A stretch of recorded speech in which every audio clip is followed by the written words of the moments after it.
30 years ago, a ski racing accident paralyzed Chris Waddell from the waist down. But that didn't keep him off the slopes.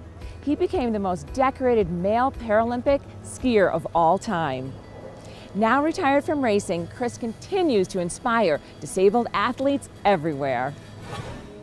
Today's SnowMotion chairlift interview is with Chris Waddell, 13-time Paralympic medalist, author, and the first paraplegic to summit Kilimanjaro. Can you believe that? It's wild. It is, it was. It's crazy, 19,000 feet. I've done it, but not like you. So climbing Kilimanjaro, it was 6.5 days up, a day and a half down, and it was 6 to 10 hours a day. But it was, in a lot of ways, it was the easiest 2 weeks that I'd had because all I had to do was pedal. I didn't have to raise money, I didn't have to pay any bills, I didn't have to manage anybody. No, seriously. Which life is normally, right? Yeah. So it was a whole lot easier. Just pedal. And so often when you do physical things, you can kind of let your mind wander. Yeah. And I had to really think myself through like every 6 inches of this, just getting from place to place. It was just more technical. This guy's a specimen. You were a ski racer. I was a ski racer. I started ski racing at 6 at Mount Tom in Holyoke, Massachusetts. Okay. 680 feet of vertical. It was huge. God. Here we are today in Beaver Creek. This is a little bit bigger than Mount Tom.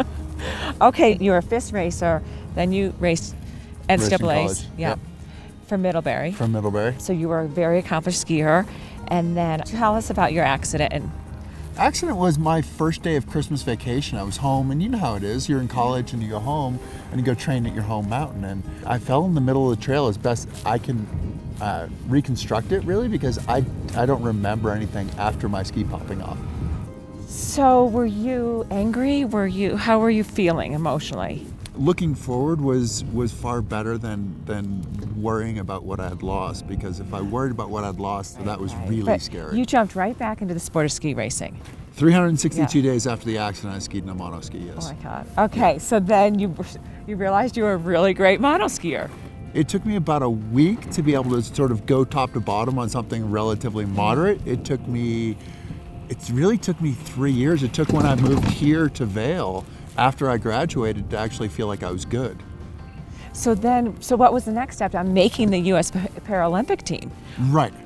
So I made the U.S. Paralympic team in '91 while I was still in school. Okay. And so that's 2 years later. So that was 2 years later. Yeah. So it was 88 was December '88 was my accident, and then April of '91. So yeah, 2 years and change. And when I first started out, I said I'm going to be the fastest mono skier in the world. Not fastest in my class. Yeah. And which made it about skiing. And in Lillehammer in the downhill, I beat everybody in the world.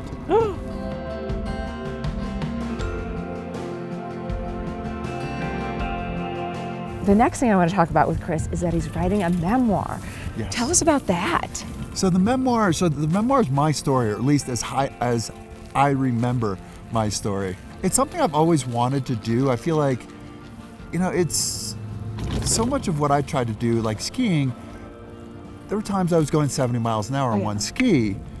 Aren't you afraid? But that picture doesn't fit with the picture of somebody in a wheelchair. Right. And the picture of being on the top of Kilimanjaro doesn't fit with the picture of somebody in a wheelchair. And ultimately, we're all struggling in a lot of ways.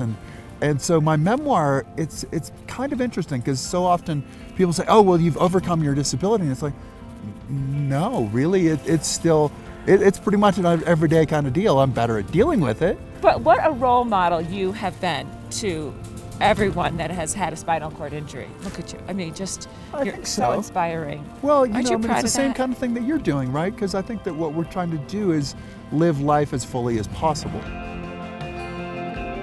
Share our passion for everything we do. Exactly. I don't want our interview to end. Chris Waddell, you're awesome. Oh, thank you. So are you. Awesome. This is awesome.